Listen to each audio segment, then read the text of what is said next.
Hi అండి. నమస్తే. Welcome to Shanvi's kitchen. అందరూ ఎలా ఉన్నారండి? బాగున్నారా? ఈరోజు షాన్వీస్ కిచెన్లో ఎప్పుడు చేసుకునే ఉప్మాలా కాకుండా గోధుమ రవ్వతో పలావ్ ఎలా చేసుకోవాలో తెలుసుకుందాం. ఈ రెసిపీని నేను మా వదిన దగ్గర నేర్చుకున్నానండి. ట్రస్ట్ మీ మీకు చాలా నచ్చుతుంది.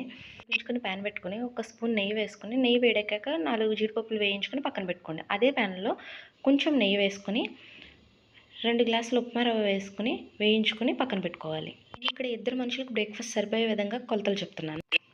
స్టవ్ మీద కడాయి పెట్టుకొని 2 స్పూన్ల నూనె, 1 స్పూన్ నెయ్యి వేసుకుని నూనె వేడెక్కాక 3 బిర్యానీ ఆకు, 1 గుప్పెడు వేరుశనగ గుళ్ళు వేయించుకుని దోరగా వేయించుకోవాలి. వేరుశనగ గుళ్ళు దోరగా వేగాక 1 స్పూన్ ఆవాలు, 1 స్పూన్ మినప్పప్పు, 1 స్పూన్ జీలకర్ర, 1 స్పూన్ పచ్చిశనగపప్పు వేసుకుని వేయించుకోవాలి. ఈ తాలింపు దినుసులు కొంచెం వేగాక 3 పచ్చిమిరపకాయ చీలికలు, 1 మీడియం సైజు సన్నని ఉల్లిపాయ ముక్కలు వేసుకుని ఒకసారి గట్టితో కలుపుకొని 1 గుప్పెడు కరివేపాకు వేసుకోవాలి. ఈ ఉల్లిపాయ ముక్కలు బాగా మగ్గాక 1 స్పూన్ అల్లం వెల్లుల్లి పేస్ట్ వేసుకుని ఒకసారి కలుపుకోవాలి. ఈ అల్లం వెల్లుల్లి పేస్ట్ పచ్చివాసన పోయాక సన్నగా తరుక్కున్న క్యారెట్ ముక్కలు, కొంచెం పచ్చి బఠానీ వేసుకుని ఒకసారి కలుపుకోవాలి. ఇలా ఒకసారి కలుపుకున్న తర్వాత ఇందులోనే 1/2 స్పూన్ ధనియాల పొడి, చిటికెడు పసుపు వేసుకొని ఒకసారి కలుపుకొని ఈ వెజిటబుల్స్ ఉడకడానికి చిన్న టీ గ్లాసుడు వాటర్ వేసుకోవాలి.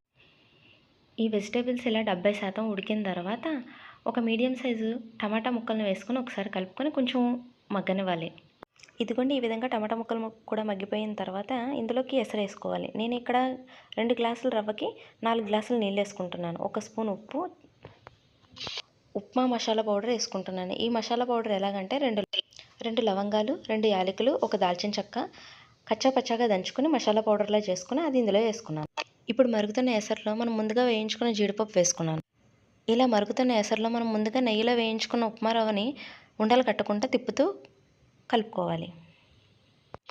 ఇలా కలుపుకున్న తర్వాత మూత పెట్టి 7 నిమిషాలు మీడియం ఫ్లేమ్లో ఉడికించుకోవాలి.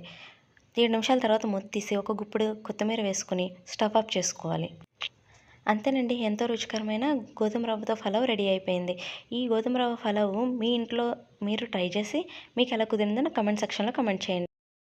అంతే కదండి, ఇలాంటి కొత్త మరియు మంచి హెల్తీ రెసిపీస్ కోసం మన ఛానల్ని సబ్స్క్రైబ్ చేసుకోవడం మాత్రం మర్చిపోకండి. మీ షాన్వీస్ కిచెన్. Thanks for watching.